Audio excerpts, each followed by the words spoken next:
Sizlere 07 iki teker ayarını göstereceğim. 07'de.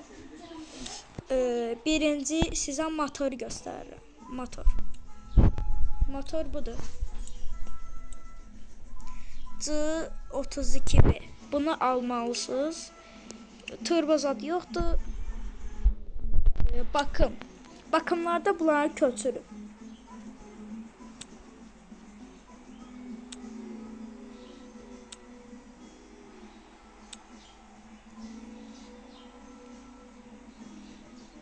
Belə olmalıdır. Görsel ayarlardan da bunu köçürün.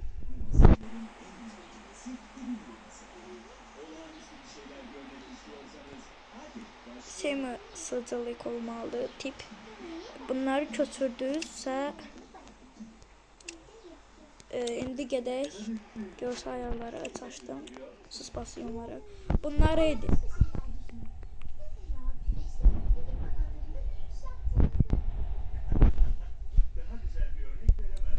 Bunları sıfır edin. Yaylar.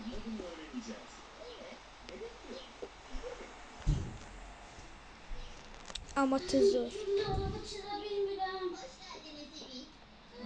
Ve bunları elədiksə, indi keçək sürüşə. İndi gəldik sürüşə. Bir 90'da kimi bunu sıkın. 90'a kimi. Bakın, təkərə belə eləyirəm ki, təkər yaxşı qoy. 90'a kimi sıkın. 90 olan kimi verdiniz bir dənə. Bu arada bunu rol çox döndərməyin, yoxsa olmaz. Olmaz, gördüyünüz eşitdir. Rol çox döndərməyin, sadəcə bu qədər döndərin və bunu edin. Baxın, kontrollərdən direksiyon hassasiyetini 70 edin. Ama bu qədər döndərin, belə və belə. Bilirsən? Bizi bu dərəcəyə gətirin, bizim başımızdır.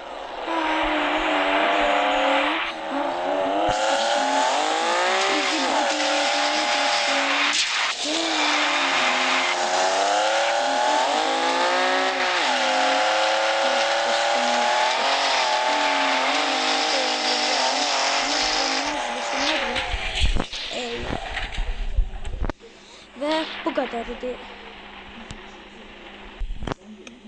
Ve videomuz bu kadar idi. İki teker ayarını gördüyseniz başa düşün. İki teker ayarını artık edebilirsiniz.